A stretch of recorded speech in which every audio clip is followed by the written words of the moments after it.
এই জায়গায় বেশি না।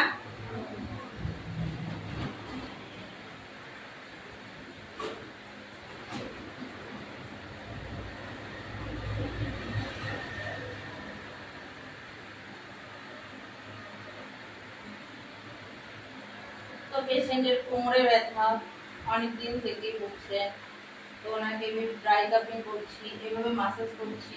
মাসাজ করলে পেন থেকে অনেকটা রিলিফ পাওয়া যায়, মাসলগুলো টাইট থেকে অনেকটা হালকা হালকা হয়ে যায়।